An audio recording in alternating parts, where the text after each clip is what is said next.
امام تقی کا ایک لقب ہے امام جواد. جواد کہا جاتا ہے بہت بخشنے والے کو، بہت دینے والے کو. بلکہ ایک روایت یہ ہے کہ جس میں نبی اکرم نے شاہ فرمایا تھا کہ انسانوں کی 4 قسمیں ہیں: ایک بخیل، دوسرا لئیم، تیسرا سخی، چوتھا جواد. فرمایا بخیل کون ہے؟ کہ بخیل وہ ہے جو خود تو کھاتا ہے دوسروں کو نہیں کھلاتا. بات پہنچ رہی ہے؟ بخیل کون ہے؟ خود کھاتا ہے دوسروں کو نہیں کھلاتا. کہ اس سے بھی ایک بدتر انسان ہے جو لئیم ہے، جو نہ خود کھاتا ہے نہ دوسروں کو کھلاتا. پھر فرمایا ایک تیسرا شخص ہے جو سخی ہے، جو خود بھی کھاتا ہے دوسروں کو بھی کھلاتا ہے.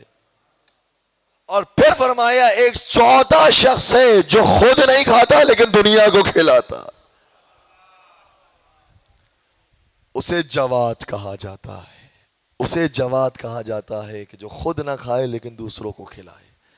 امام جواد کی خدمت میں ایک شخص آیا اور سوال عرض کیا، اور یہ طریقہ ہمیں بھی سکھایا گیا ہے کہ جب معصومین کی خدمت میں جائیں تو اسی طریقے سے ہم سوال کریں کہ مولا آپ اپنی شان کے مطابق ہمیں عطا فرمائیے. خدا کے سامنے بھی انسان جائے تو اسی طریقے سے کہ اے خدا تو اپنے قدرت اور جلالت کے مطابق ہمیں عطا فرما. ہم جب بھی مانگیں گے محدود مانگیں گے، مختصر سا مانگیں گے، خدا کو ہم خدا ہی کا واسطہ دے کر مانگیں گے تو وہ بہت عطا کرے گا. ٹھیک ہے، لیکن اس روایت کے اندر ایک عجیب جواب دیا امام نے.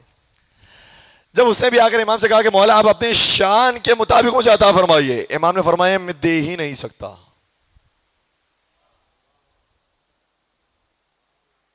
اس نے عرض کیا کہ مولا کیوں نہیں دے سکتے؟ اب امام نے ایک ایسا جملہ شاہ فرمایا کہ جس کا مفہوم یہ ہے کہ تو نے یہ کہا ہے کہ میں اپنی شان کے مطابق ادا کروں. ہماری شان ایسی ہے کہ جو رحمت للعالمین کی شان تھی. اگر تو ہم سے ہماری شان کے مطابق مانگے گا تو ہم زمین و آسمان تجھے دے دیں گے.